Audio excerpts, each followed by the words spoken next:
Of results was the hype around BRICS, which is an association of emerging economies. But South Africa is keen to continue and strengthen the cooperation as the new chair of the group. BRICS was formed initially by fast-growing developing economies. You know who they are: Brazil, Russia, India, China, and then South Africa was later included into this, and it joined. And this year, it takes over the rotating presidency of the club. For an update, let's chat to the Vice President and Chief Financial Officer of the New Development Bank, which of course is the BRICS Bank, as many of us do know it, NDB, and Leslie Maasdorp is the person I'm talking about. Good to see you again. Welcome. Thanks for having me. How are things going? I mean, obviously you're based in Shanghai now. How is the New Development Bank doing? The bank is now a little bit more over 18 months old. We have done $4 billion of loans, so that's about 50 billion rand or so. Done significant projects in energy, in water, in transport, in the 5 BRICS countries. This year we will see significant more activity in South Africa.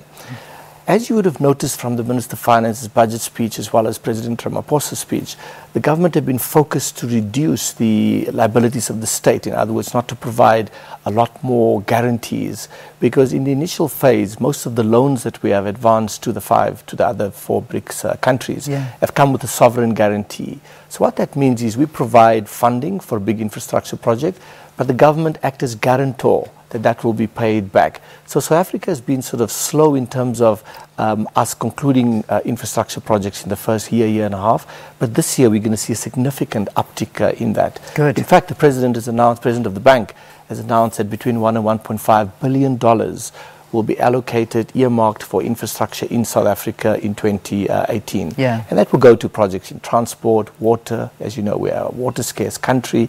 We need new water infrastructure. Energy is going to be transport as well. Yeah, you talk energy, but Eskom got the big thumbs down from the bank. I mean, that was one project that the bank said, no, we're not investing in. The bank is hugely encouraged by the fact that there has been sweeping changes announced by President Ramaphosa with respect to the governance at Eskom. Governance is obviously very, very critical. You need to have confidence in the leadership of an institution. We have a new board, we have a new chairman, we have a new CEO, we have a new CFO. So the bank is very much looking forward to firming up its loan to Eskom. As you know, we were very keen to complement Eskom's existing resources to build transmission lines to connect the independent power producers, the renewable energy, to the national grid. That need still remains there. And the energy crisis, I should say, Leanne, is not over by any stretch of the imagination. The economy is only growing at 1%. Once the economy picks up, that surplus energy we have now, about between 2 and 2,500 megawatts, that will be depleted very soon. So the energy crisis is by no means over, and we're hoping that we will be able to add or complement the resources of government to build new energy infrastructure with a big focus on renewables. Yeah, you know, when we look back at the development of this bank, it was in a way kind of seen that the bank was a challenge or a defense against the dominance of the West when it comes to lending money. You know, is it necessary in terms of that East-West divide? The bank is definitely associated with the rise of emerging markets. As you know, emerging markets is a proportion of contribution to world GDP has significantly increased, right?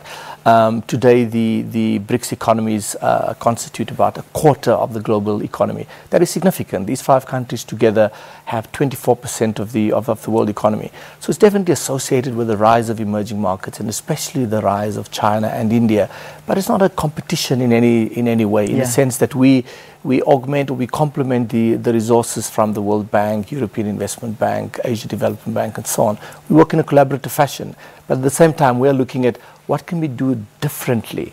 How can we leverage of technology better? How can we, because we started in 2015, we should be able to do a lot more in a lot more innovative ways. Yeah, I want to talk about this, which I found quite fascinating, is China are reportedly talking about a BRICS Plus, and pretty much so inviting 5 more developing countries to join the talks. And I mean, is there a view that BRICS could become a much broader exercise? And are you privy to which countries have actually been invited? Sure. So the BRICS block of countries, when the new development bank was created, was never intended to be the small club of 5 members. It was always envisaged that the bank over time will become a global institution. The pace and the modalities, how soon countries will join, that is a different matter. But the decision, the resolution to bring in new countries have indeed already been taken. So last year, when we had the BRICS summit in Xiamen in Fujian province in China, President Xi Jinping announced the BRICS Plus concept. So over time, and again, we cannot say at this stage which countries will join, but I would imagine that your large emerging markets, for example, will definitely show interest. Other developing countries will show interest. But to give you a sense, the bank will, over time, the BRICS countries will dilute their shareholding to 55%. Yeah. So they will still control. Another 25% will be set aside for other emerging markets, so the likes of Indonesia, Vietnam, Turkey, any of these countries can apply to join. And then the final 20% will be earmarked for developed economies. So European economies can join, the US, Japan, Australia, and so on. But it's unclear which countries at this stage will join. But the principle, as you've just outlined, of a BRICS Plus has indeed been endorsed. And always just to keep growing this. Just finally, I mean, we look at South Africa, and we do. I mean, we saw our budget and we're in difficult financial times. We are, but we're hoping to get out of them very soon. But you look at other African countries, like, just to give an example of Egypt and Nigeria, for example. I mean, these are they're doing pretty well on the African continent as well. I imagine more African countries are also wanting to participate and become members. Absolutely. Over time, we definitely envisage. I mean, as you know, our office in South Africa is not called the South Africa Regional Centre, it's called the Africa Regional Centre. That is in anticipation of more countries joining in the future. I think it's important, though, to also put into perspective, we are indeed facing challenging times right now economically in South Africa, but a number of other member countries in BRICS, for example, Brazil is also facing similar challenges. So it's always good to put our problems in perspective. But I think now the foundations have been laid. There's a fresh mood, a new era, a new sense of optimism that I sense since I've been here over the last week from policymakers and in South Africa in general about what the future might look like. I mean, President Ramaphosa has clearly come with new vision, a new set of ideas to turn the economy around. And there's a lot we can do. There's some short-term things we can do, but it's very important that we, again, focus our lenses on the medium and long term. The National Development Plan sets out a 20-year vision for where South Africa could be.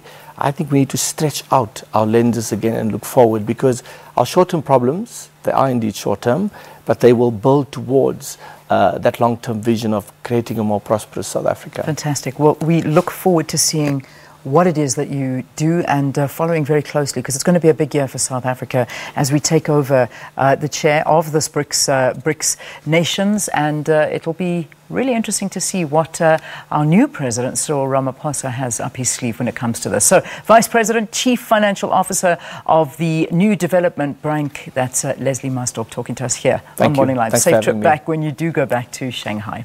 All right, let's get you some weather now.